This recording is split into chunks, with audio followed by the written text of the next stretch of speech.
ಒಂದು ಕೊನೆಯದಾಗಿ ಏನಪ್ಪ ಅಂದರೆ ನಿಮ್ಮ ವಿರುದ್ಧ ಷಡ್ಯಂತ್ರ ಮಾಡಿ ಏನು ನಿಮ್ಮ ವಿರುದ್ಧ ಏನು ಒಳಗಾಕ್ಸಿದ್ರು ರಿವೆಂಜ್ ಇದ್ದೇ ಇದೆ ಸರ್. ಈಗ ಕೊನೆಯದಾಗಿ ಏನಂದರೆ ನಾವು ಇದನ್ನ ಕ್ವಶನ್ ಕೇಳಬಾರ್ದು ಮತ್ತೆ ಕೇಳ್ತೀನಿ. ಏನಂದರೆ ಈಗ ಜೈಲಿಂದ ಬಂದಮೇಲೆ ಲಾಯರ್ ಜಗದೀಶ್ ಅವರು ಸೈಲೆಂಟ್ ಆಗ್ತಾರಾ?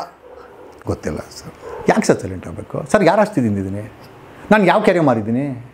ಯಾವ ಸುಳ್ಳು ಹೇಳಿದ್ದೀನಿ ನಾನು 40% ಅಂತ? ನಾನು ಯಾವುದೊಂದು ಸುಳ್ಳು ಹೇಳಿದ್ರೆ ಮೌನ ಆಗೋಣ ಸರ್. ಇಲ್ಲ ನಾನು ಯಾವುದೊಂದು ಸುಳ್ಳು ಹೇಳಿ ಯಾವುದನ್ನ 50% ಕಮಿಷನ್ ತಗೊಂಡಿದ್ದೀನಾ ಕಾಂಟ್ರಾಕ್ಟ್ಗಳ ಹತ್ರ? ಕಸದ ಮಾಫಿಯಾ ದುಡ್ಡು ತಗೊಂಡಿದ್ದೀನಾ?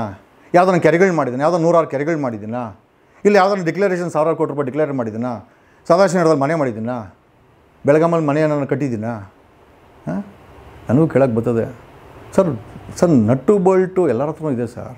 ಸ್ಪ್ಯಾನರು ಮಾಡ್ಕೊಂಡಿದ್ದೀವಿ ನಾವು. ಸಮಯ ಬಂದರೆ ನಮ್ಗೆ ಟೈಟ್ ಮಾಡೋದು ಗೊತ್ತು ಸರ್. ನಾನು ಟೈಟ್ ಮಾಡ್ಕೊಂಡು ಇಷ್ಟು ಫೇಮಸ್ ಆಗಿರೋದು. ಆಮೇಲೆ ನಾನು ಏನಕ್ಕೂ ಕೇರ್ ಮಾಡೋಕ್ಕೋಗಲ್ಲ. ನಾನು ಏನಕ್ಕೆ ನನ್ನನ್ನು ಬಿಟ್ಟು 3 ತಿಂಗಳಿದ್ರು 15 ದಿವಸ ಇದ್ದಿದ್ದಕ್ಕೆ ಕಣ್ಣೀರು ಹಾಕ್ಕೊಂಡು ಬೇಲ್ ತಗೊಂಡು ಓಡಿ ಬಂದರೆ ರಾಜಕಾರಣಿ ನಾನು ನೋಡಿದ್ದೀನಿ. ಅದೇ ರಾಜಕಾರಣಿ ನನ್ನ ಮೇಲೆ ಪ್ರಾರಂಭ ಮಾಡ್ತಾನೆ ಅಂತಂದರೆ ನನಗೂ ಅನುಭವ ಇದೆ. ನಾನು ಕಣ್ಣೀರು ಹಾಕಿಲ್ಲ. ಕಾರಣ ಯಾಕೆ ಅಂತಂದರೆ ಇದು ನನ್ನ ನೈತಿಕತೆ. ನಾನು ಯಾವುದು ಕದ್ದು ಕರಪ್ಷನ್ ಮಾಡಿ 1000 ಕೋಟಿ ಡಿಕ್ಲೇರ್ ಮಾಡಿ ಜೈಲಿಗೆ ಹೋಗಿಲ್ಲ. ನಾನು ಧ್ವನಿ ಮಾಡಿ ಸುಳ್ಳು ಕೇಸಕ್ಕೆ ಬಲಿಯಾಗಿ ಹೋಗಿದ್ದು. ನೀವು ಬಲಿ ಅಂದ್ಕೊಂಡ್ರೆ ನಿಮ್ಮ ತಲೆನೋವುದು. ಬಲಿಯಲ್ಲ. ಸಮಯ ಬಂದಾಗ ನಾವೇನು ತೋರಿಸ್ತೀವಿ. ನಾನು ಯಾರು ಪೆಟಿ ಕ್ರಿಮಿನಲ್ ಅಲ್ಲ, ಅಥವಾ ಡ್ರಗ್ ಮಾಡೋ ದಂಧೆ ಅಲ್ಲ, ಅಥವಾ ಯಾವುದೋ ಅಧಿಕಾರಿ ಅಲ್ಲ ಲಂಚ ತೊಗೊಂಡು ಮಲ್ಕೊಳಕ್ಕೆ, ಅಥವಾ ಯಾವುದೋ ರೇಪ್ ಮಾಡಿ ಬೆಳಗಾಮ್ಗೆ ಹೋಗೋ ರಾಜಕಾರಣಿ ಅಲ್ಲ ನಾನು. I am I'll show. ಇದು ನನ್ನನ್ನು ಕಳಿಸಿದ್ದಕ್ಕಿಂತ ಸಮಾಜದಲ್ಲಿ ಇವ್ರು ಮಾಡ್ತಾರೋಂಥ ದರಿದ್ರ ಕೆಲಸ ಇದ್ದಾಗ ತುಂಬ ನೋವಾಗ್ತದೆ ಸರ್. ನಾನು ಜೈಲಿಗೆ ಕಳಿಸಿದ್ದು ಬೇಜಾರಾಗಿಲ್ಲ ಸರ್. ನನ್ನ ಜೈಲಿಗೆ ಕಳಿಸಿದ ಮೇಲೆ ಇವ್ರು ಮಾಡ್ತಾರೋ ಗಲೀಜಿದೆಯಲ್ಲ ಸರ್, ತುಂಬ ಬೇಜಾರಾಗ್ತದೆ. Can you expect a CM ಹಿಂಗೆ ಕೈ ಎತ್ತದು?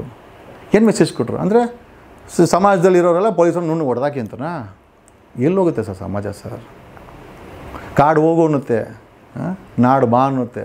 ಇಂಥ ಸಮಯದಲ್ಲಿ ಇಂಥ ತಾಳ್ಮೆ ಇಲ್ಲದಂಥ ಕೆಲಸ ಸಿದ್ದರಾಮಯ್ಯ ಮಾಡಿದ್ದಾರೆ ಅಂತ ನಂಬಕ್ಕಾಗ್ತಲ್ಲ ಸರ್. ಭಯ, ನಾವು ಯಾರು ಭಯ ಬಿಡಲ್ಲ ಸರ್. ಅಂದರೆ ನಮ್ಮ ಹೋರಾಟ ಏನಿತ್ತು ನಮ್ಮ ಮುಂದುವರಿತಾನೆ ಇರುತ್ತೆ, ಯಾರಿಗೂ ಏನು ಹೆದರಲ್ಲ. ಯಾಕೆ ಸರ್? ನಾನೇನು ಸಿದ್ದರಾಮಯ್ಯನ ಆಸ್ತಿ ತಿಂತಿದ್ದೇನೆ ಸರ್? ನಾನು ಎದುರ್ಕೊಳಕ್ಕೆ? ಅವ್ರು ಆಸ್ತಿ ತಿನ್ನೋದು ತಿಂದ್ರ ನಾನು ತಿನ್ನೋದ? ಜನಗಳು ಕೊಟ್ಟರೆ ಮ್ಯಾಂಡೇಟು ಸರ್. ಸಿದ್ದರಾಮಯ್ಯನೂ ಅಷ್ಟು ಹಿಂಗೆ ಕೈ ಮುಕ್ಕೊಂಡೇ ಹೋಗ್ಬೇಕು. 5 ವರ್ಷಕ್ಕೊಂದ್ಸತಿ ಅವ್ರು ಕೊಟ್ಟಿದ್ದ ಭಿಕ್ಷೆನ ಇಸ್ಕೊಂಬಂದೇ ಅಲ್ಲಿ ಕೂತ್ಕೊಬೇಕು. ನಾನೇನು ಅವ್ರ ಹತ್ರ ಭಿಕ್ಷೆ ಕೇಳಿ ನಾವು ಮಾಡಿಲ್ವಲ್ಲ. ನಮಗೆ ನಾವು ಹಿಂಗೆ ಟಾಟಾ ಮಾಡ್ಕೊಂಡು 8 ವರ್ಷ ಓಟ್ ಹಾಕ್ಸ್ಕೊಂಡಿದ್ದು. ನಾವು ಹಿಂಗೆ ಯಾವತ್ತೂ ಸುಳ್ಳು ಹೇಳಿಲ್ಲ, ನಾವು ಯಾವತ್ತೂ ಬೊಗಳೆ ಹೇಳಿಲ್ಲ. ಇಲ್ಲಿ 40% ಅಂತೇಳಿ ವಿತೌಟ್ ದಾಖಲೆ ಸುಳ್ಳು ಹೇಳಿ ಮಾಡ್ಕೊಂಬಂದ್ರಲ್ಲ, ಜನ ನಿಮ್ಮನ್ನು ಪ್ರಶ್ನೆ ಮಾಡೋದು ಉತ್ತರ ಹೇಳ್ಕೊಡ್ತಾರೆ ಸರ್. ಸಿದ್ದರಾಮಯ್ಯ ರಾಹುಲ್ ಗಾಂಧಿ ಕರ್ಕೊಂಬಂದು ಸುಳ್ಳು ಹೇಳ್ತಾರೆ ಇವರು. ಇವನು ಯಾರೋ ಬಸವನಗಡೆ ಯತ್ನಾಳು ಒಂದು ಕೇಸ್ ಬೇರೆ ಹಾಕೋನು ಅವ್ರು 3 ಜನ ಮೇಲೆ ಸುಳ್ಳು ಹೇಳಿದ್ದೀರ ಅಂತ. ಇವ್ರ ಹತ್ರ ದಾಖಲೆ ಇಲ್ಲ ಸರ್. ಸರ್ಕಾರ ದುಡ್ಡು ಸರ್, ಜನಗಳ ದುಡ್ಡನ್ನು ಸಿದ್ದರಾಮಯ್ಯ ಜಸ್ಟಿಸ್ ನಾಗಮೋಹನ್ ದಾಸ್ ಕಮಿಟಿನ ಫ್ರೇಮ್ ಮಾಡಿ ಸರ್, ಈ ಅಪ್ಪನ ಹತ್ರ ದಾಖಲೆ ಇಲ್ಲ ಆಮೇಲೆ ಸುಳ್ಳು ಹೇಳ್ಬಿಟ್ಟು ದಾಖಲೆ ಹುಡುಕಕ್ಕೆ ನಾಗಮೋಹನ್ ದಾಸ್ ಕಮಿಟಿನ ರಚನೆ ಮಾಡೋದು ಸರ್. ಅದು ನಮ್ಮ ದುಡ್ಡಲ್ಲಿ ಸರ್. ಯಾಕೆ ಸರ್? ಈಗ SIT ರಚನೆ ಮಾಡಿದರೆ ಇನ್ನೂ ಸಿಕ್ಕಿಲ್ಲಂತೆ. ಹಂಗಾರೆ ನೀವು ದಾಖಲೆ ಇಲ್ಲದೆ ಸುಳ್ಳು ಆರೋಪ ಮಾಡಿ ಜನಗಳಿಗೆ ಗೆದ್ದು ಬಂದು ಹಂಗೆ ದಾಖಲೆ ಉಡ್ಸೋಕ್ಕೆ ಈಗ ಆಯ್ತಪ್ಪ. ದಾಖಲೆ ಕೊಟ್ಟವರು ತಾನೇ ಇವಾಗ ಶಿವಕುಮಾರ್ ಮೇಲೆ, DK ಶಿವಕುಮಾರ್ ಮೇಲೆ ದಾಖಲೆ ಕೊಟ್ಟವ್ರೆ. 50% ಆರೋಪ ಅಂತ ನಾನು ಕೇಳ್ಪಟ್ಟೆ, ಗೊತ್ತಿಲ್ಲ. But there is a return complaint on DK Shivakumar that ಏನೋ ಪರ್ಸೆಂಟೇಜ್ ತೊಗೊಂಡ್ರು ಅಂತ. ಪರ್ಸೆಂಟೇಜ್ ಎಷ್ಟು ಅಂತ ಗೊತ್ತಿಲ್ಲ. ಬೊಮ್ಮಾಯಿ 60% ಅಂತ ಹೇಳಿದ್ರು. ನಿಜವಾಗ್ಲೂ ಅದು ಕಂಪ್ಲೇಂಟ್ ಇದ್ದರೆ ಪೇಪರಲ್ಲಿ ನಾನು ನೋಡಿದೆ ಸರ್. ಯಾಕೆ ಸರ್ CBI ತನಿಖೆ DK ಶಿವಕುಮಾರ್ ಮೇಲೆ ಮಾಡಿಸ್ಬಾರ್ದು? He is not eligible for a CM post. He has to be prosecuted first. ನನ್ನ ದೇಶದ ಕಾನೂನು ಹೇಳುತ್ತೆ. ಈ ದೇಶದ ಮಣ್ಣಿನ ಜನರ ನಾಡಿ ಮಿಡಿತಾ ಇದು. ನಾನು ಹೇಳ್ತಲ್ಲ, ಇದು ಜನರು ಹೇಳ್ತಾರೆ. ನನಗೇನು ಭಯ ಇಲ್ಲ. ನಾನು DK ಶಿವಕುಮಾರ್ ನನಗೆ ಮುಂಚೆನೇ ಗೊತ್ತಿಲ್ಲ. DK ಶಿವಕುಮಾರ್ ನಮಗೆ ಕಂಡ್ರೆ ನನಗೇನು ಭಯನೂ ಇಲ್ಲ, ನನಗೆ ಅದು ಎದುರ್ಕೊಂಡು ಬೇಕಾಗಿಲ್ಲ. ಅಂಥ ನಟ್ಟು ಬೋಲ್ಟುಗಳನ್ನು ಏನಾದರೂ ಇಂಡಸ್ಟ್ರಿ ಮೇಲೆ ನಾನು I am also part of industry because I was in Bigg Boss. ತುಂಬ ನೋವಾಯ್ತು ಆ ಮಾತು ಕೇಳಿ. ಯಾರು ಸರ್ ಈ ವ್ಯಕ್ತಿ ಹೇಳೋಕ್ಕೆ? ಹೂ ಇಸ್ ಈ? Is a deputy CM. ಡೆಕೋರಮ್ನ ಮೇಂಟೈನ್ ಮಾಡೋಕ್ಕೆ ಹೇಳ್ಬೇಕು. ರೌಡಿಗಳ ಥರ ಮಾತಾಡೋದು ಪುಡಾರಿಗಳು, ರಾಜಕಾರಣಿಗಳು, ನುರಿತ ವ್ಯಕ್ತಿಗಳು ಜವಾಬ್ದಾರಿಯಿಂದ ಮಾತಾಡಬೇಕಾಗತ್ತೆ. ಮಾತಾಡ್ಬಿಟ್ರೆ ಏನು ಮಾಡ್ಬಿಡ್ತೀರಾ? ಏನು ಮಾಡೋರೆಲ್ಲ ಅನುಭವಿಸಿದ್ರೆ ಅವರು ಸರ್. ಎಲ್ಲ ಕಡೆ ಅಕೌಂಟಬಿಲಿಟಿ ಬೇಕೇ ಬೇಕು. ನಾವಂತೂ ಕೇಳ್ತೀವಿ. ನೀವೆಲ್ಲ ಕರೆಕ್ಟಾಗಿ ಮಾಡಿದ್ರೆ ನಮ್ಮಂತೂ ರಾಜಕೀಯಕ್ಕೆ ಬರೋಕ್ಕೆ ಅವಶ್ಯಕತೆ ಇಲ್ಲ. ಈಗಂತೂ 100% ಕನ್ಫರ್ಮ್ಡು. ನೋಡೋಣ. ಚಾಲೆಂಜು ಇದೇ ಚಾಲೆಂಜು. ಇದೇ ಕೃಷ್ಣ ಬೈರೇಗೌಡನ ಹೆಸರು ಬಂತು, CM ಸಿದ್ದರಾಮಯ್ಯನ ಹೆಸರು ಬಂತು, AS ಪೊನ್ನಣ್ಣ ಹೆಸರು ಬಂತು, ನನ್ನ ಅರೆಸ್ಟಲ್ಲಿ DK ಶಿವಕುಮಾರ್ ಹೆಸರು ಬಂತು. ಅದಕ್ಕೆ ಒಂದಷ್ಟು ಭ್ರಷ್ಟ ಪೊಲೀಸರುಗಳು ಕುಮ್ಮಕ್ಕೆ ಕೊಟ್ಟು ನಾನು ಹಾಕ್ಸಿದ್ದು ಅಂತ ಗೊತ್ತಾಯಿತು. ಹೆಂಗೋ ಅವ್ರ ಆಸೆ ತೀರಿಸ್ಕೊಂಡ್ರು, ಸಂತೋಷ.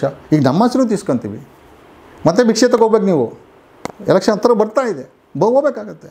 ಜನಗಳ ಮುಂದೆ ನೀವು ಯಾರೂ ಕೂಡ ದೊಡ್ಡವರಲ್ಲ.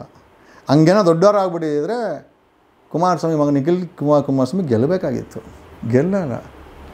ಡಿ ಕೆ ಸುರೇಶು ಗೆಲ್ಲಬೇಕಾಗಿತ್ತು. ಯಾಕೆ ಸೋಲ್ಬೇಕಾಗಿತ್ತು? ಒಬ್ಬ ಸ್ವಂತ ತಮ್ಮನ್ನು ಗೆಲ್ಸ್ಕೊಂಡಾಗ್ತಿರೋಂಥ ವ್ಯಕ್ತಿ KPCC ಅಧ್ಯಕ್ಷ ಆಗಿದ್ದಾನೆ ಅಂತಂದರೆ ಕಾಂಗ್ರೆಸ್ಸಿನ ನೈತಿಕತೆಗೆ ಪ್ರಶ್ನೆ ಸಾರಿದ್ದು. ಒಬ್ಬ ತಮ್ಮನ ಗೆಲ್ಸ್ಕೊಳಕ್ಕಾಗಲ್ಲ. ಆಫ್ಟರ್ ಒಬ್ಬ ತಮ್ಮನ ಗೆಲ್ಸ್ಕೊಳಕ್ಕಾದ್ರೆ ನಟ್ಟು ಬೋಲ್ಟ್ ಟೈಟ್ ಮಾಡ್ತಾರಾ? ಫಸ್ಟ್ ತಮ್ಮನ ಗೆಲ್ಸ್ಕೊಬೇಕಾಯ್ತು. ನನಗೆ ನೈತಿಕತೆ ಇದೆಯಪ್ಪ, ಕೇಳ್ತೀನಿ, ನಿಂಗೆ ತಾಕತ್ತಿದ್ರೆ ಉತ್ತರ ಕೊಡು, ಬೇಜಾರಾದರೆ ಸುಮ್ಮನೆ ಆಗ್ಬಿಡು ಅಷ್ಟೇ. ಸರ್, ಈಗ ಇನ್ನೊಂದು ಕೊನೆಯದಾಗಿ ಏನಪ್ಪ ಅಂದರೆ, ನಿಮ್ಮ ವಿರುದ್ಧ ಷಡ್ಯಂತ್ರ ಮಾಡಿ ಏನು ನಿಮ್ಮ ವಿರುದ್ಧ ಏನು ಒಳಗಾಕ್ಸಿದ್ರು, ರಿವೆಂಜ್ ಇದ್ದೇ ಇದೆ ಸರ್. ರಿವೆಂಜ್ ಇಲ್ಲ sir, reaction sir. Reaction. So this lot of difference between revenge sir. Revenge ಸಣ್ಣವ್ರು ಸತ್ತವನದು, ಯಾರೋ ಒಬ್ಬನು ಹೊಡೆದಾಗಾರ ಲೋಕಸ್ ಆಗೋದಿಲ್ಲ ಸರ್. Reactions sir. ಫಾರ್ ಹೇಳಿದ್ನಲ್ಲ ಅವಾಗ Newton's law, for every action there is an equal and opposite reaction. Sir, react ಮಾಡ್ತೀವಿ ನಾವು, we will respond on the right time. ಆಯಿತಾ?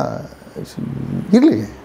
ಈಗ ಆ ಥರ ನೀವುಗಳು ಗೆಲ್ಲೋ ಕುದುರೆ ಆಗಿದ್ದರೆ ನಿಖಿಲ್ ಕುಮಾರಸ್ವಾಮಿ ಗೆಲ್ತಾ ಇದ್ದ, ಡಿ ಕೆ ಸುರೇಶ್ ಗೆಲ್ತಾ ಇದ್ದ, ಲಕ್ಷ್ಮೀ ಹೆಬ್ಬಾಳ್ಕರ್ ಮಗ ಗೆಲ್ತಾ ಇದ್ದ ಅಲ್ವಾ?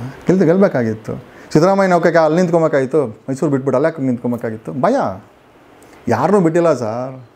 ಸಿದ್ದರಾಮಯ್ಯನ ಆ ಮೂಮೆಂಟ್ ಯೋಚನೆ ಮಾಡಬೇಕಾಗಿತ್ತು. ಮೈಸೂರು ಬಿಟ್ಟು ಬೇರೆ ಕಡೆ ಹೋಗಿ ನಿಂತು 1500 ಮತದಲ್ಲಿ ಗೆದ್ದಾಗಲ್ಲ ಆ ಮೂಮೆಂಟನ್ನು ಈ ಇದನ್ನು ಪೊಲೀಸವ್ರ ಮೇಲೆ, ADGPಗಳ ಮೇಲೆ ಅಥವಾ ಅಸಿಸ್ಟೆಂಟ್ SP ಗಳ ಮೇಲೆ ಕೈ ಎತ್ತಿ ಮಾಡ್ತಾರಲ್ಲ, ಅವೆಲ್ಲ ಯೋಚನೆ ಮಾಡಬೇಕು ಸರ್. ಯಾವುದು ಶಾಶ್ವತ ಅಲ್ಲ sir. Every 5 years the power tests you sir. ನೀವು ಎಲಿಜಿಬಲ್ ಇದ್ದರೆ ಮಾತ್ರ. ಯಾರೋ ನಮ್ಮಂಥವ್ರು ಇರಲ್ಲ, ಭ್ರಷ್ಟಾಚಾರ ಮಾಡ್ಕೊಂಡು ಗೆದ್ದು ಬರ್ತೀರ. ನಮ್ಮಂಥವ್ರು ಏನಾದರೂ ರಾಜಕೀಯದಲ್ಲಿ ಇಳಿದು ಬಿಟ್ರೆ ನೀವು ಗೆಲ್ಲೋದಲ್ಲ.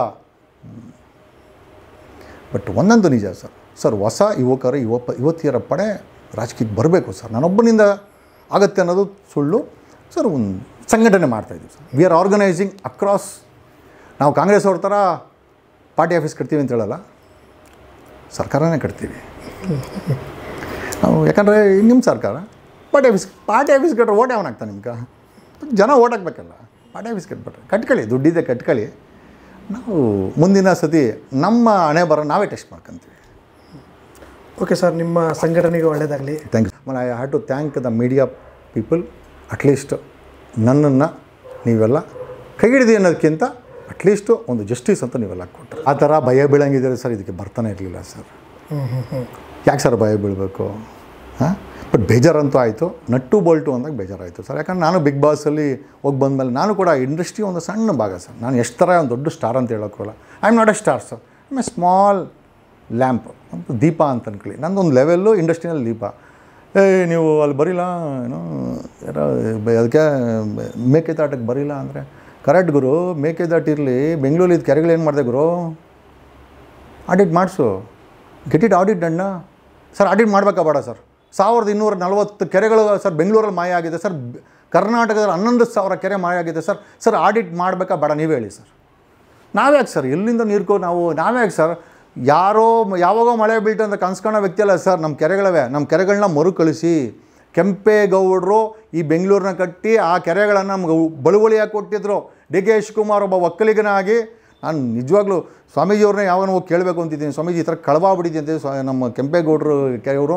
ದಯಮಾಡಿ ಇದೇ ಡಿ ಕೆ ಶಿವಕುಮಾರ್ ನೀವು CM ಅಂತೀರ, ಅದಕ್ಕೆ ಬದಲಾಗಿ CM ಆತನ ಇಲ್ಲ ಬೇರೆ ವಿಚಾರ, ನಮ್ಮ ಕೆರೆಗಳನ್ನ ಉಳಿಸ್ಕೊಡಿ ಸ್ವಾಮಿ ಅಂತ ನಾನು ಸ್ವಾಮೀಜಿನೇ ಹೋಗ್ಬೇಕಾದ್ರೆ ಕಾಲಿಗೆ ಬೀಳ್ತೀವಿ ನಾವು ಬೇಕಾದ್ರೆ.